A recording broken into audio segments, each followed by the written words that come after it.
Hello, everyone. Greetings. In this subsection in the Pure Worship book called My servant David will be their king. That's on page 133. We dealt last time in these two paragraphs with the first subject that comes up, which is the replacement theology, that spiritual Israel has replaced natural Israel. We dealt with that, looked at Jeremiah. Today we want to look at a parallel that you might have seen us drawing in the thumbnail last time about King Manasseh. What is this organization capable of that thinks of itself as God's only prophet? And we've wondered about that over the years. More about that in a minute, but let's read the paragraphs again so you get where we're coming from here in terms of the way they see their history. Okay. They suggest you read Ezekiel 37, only verse 24. Jehovah revealed that his unification prophecy would see its complete fulfillment among his people only after his servant David, Jesus, would begin to rule as king, which happened in 1914. By that time, natural Israel had been replaced by spiritual Israel and anointed. Satan, especially after his ouster from heaven, again set out to destroy the unity of God's people. For instance, after Brother Russell's death in 1916, Satan saw an opportunity to cause division among the anointed by means of the actions of apostates. Before long, however, those apostates left the organization. Satan also succeeded in having the brothers who were taking the lead at the time thrown into prison, but even that did not bring an end to Jehovah's people. The anointed brothers who remained faithful to Jehovah maintained their unity. Hence, contrary to what had happened to natural Israel, spiritual Israel withstood Satan's divisive schemes. Why have Satan's efforts failed? Because the anointed have done their best to adhere to Jehovah's standards. As a result, they have had the protection of their King, Jesus Christ, who is continuing his conquest against Satan. So here's them rewriting their history. Just a few years ago, they were rewriting the previous centuries from 1916 onwards. And who's cast in the role of villain here? Well, the so-called apostates who left. Did they leave? Well, yeah, they say they left, but really they got ousted. They got pushed out. Almost literally thrown in the street. Yeah. Or thrown under the bus, despite the fact that most of them were the heirs that C.T. Russell had listed among the ones he wanted to carry on the work.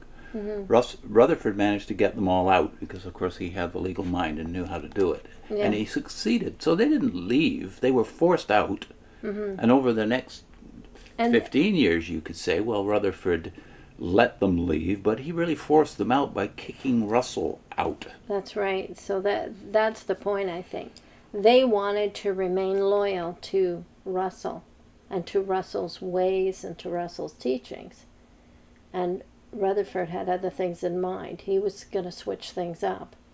And so he forces them out so he can carry out his plan. Now, the true story is being told now, and if you can get Rud Person's book that I think was republished in a new edition just this year, where he tells the true story. The book is called Rutherford's Coup. Yeah. It's about the succession in 1917. That's the true story. This is a false narrative. So it's documented and well researched. It's worth a look. So again, you cast yourself in the role of victim here, and the other people are the ones the devil is using. You are being honored by Jesus Christ, though, who goes on doing his work through us. Yeah, and you've just switched from Israel, God's people, to us, God's people. Just quick. Not insignificant. Switch. So when I compare it at the beginning and in the thumbnail last time to Manasseh's work in the 8th century BC, what brought on the ultimate desolation of the land of Judah and the city of Jerusalem and the destruction even of God's only temple? It was a pride that could cast yourself as the persecuted one. Manasseh, it says, and let's just read it. Here it is. This is 2 Kings 21, by the way. I'm just giving you the summary verse here.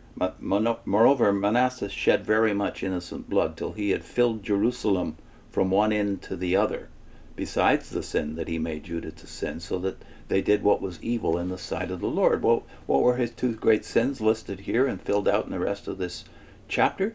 Idolatry, number 1, and then his defense of idolatry. So what does he do with those who protest? Well, he kills the prophet.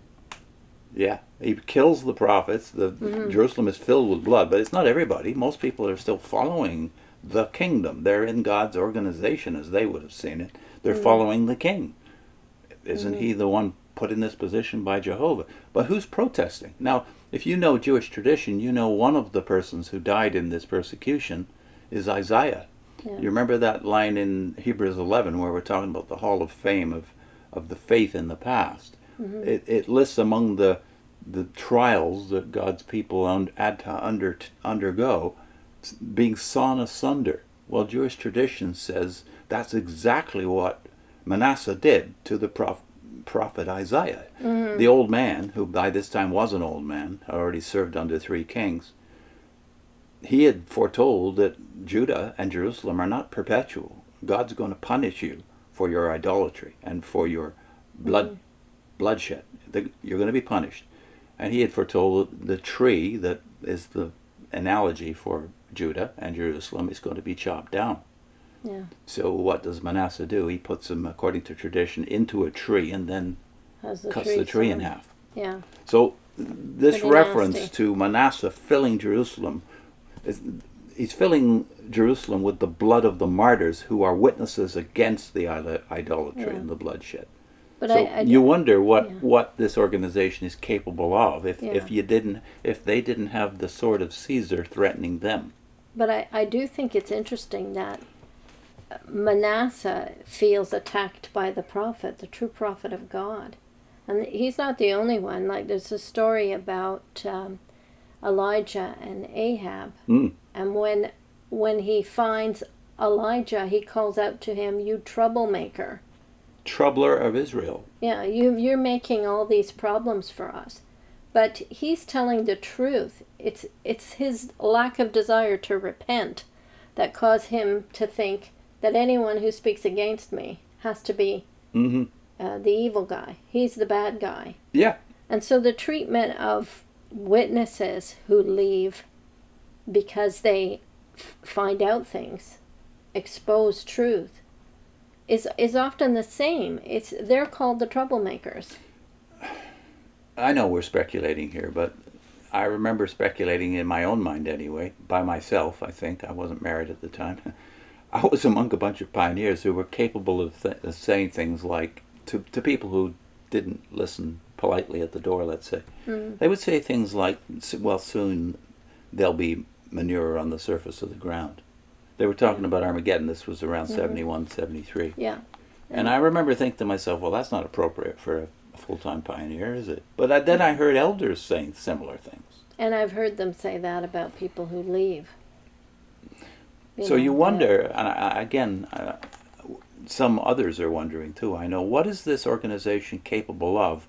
They have a mania that we are God's organization. And when you have that kind of megalomania that you're the only one that God will honor, like, remember Haman in the book of Esther, I'm the one that king desires to honor. Yeah, he must want to honor me. And we know that turned into murderous rage against Mordecai and the Jews.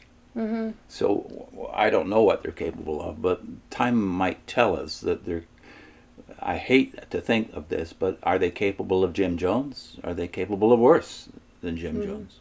And we don't know. But the examples we have in the Old Testament, specifically Ahab, people like Ahab who turned hatred, resentment into murder, and Manasseh, who was the worst of them all and brought the doom of Jerusalem and even God's own temple. Yeah. What's our link? I don't know. We don't have a link? I don't know if we did have one. All right. We'll put a link on for sure. We'll put something up. See you next time. Bye.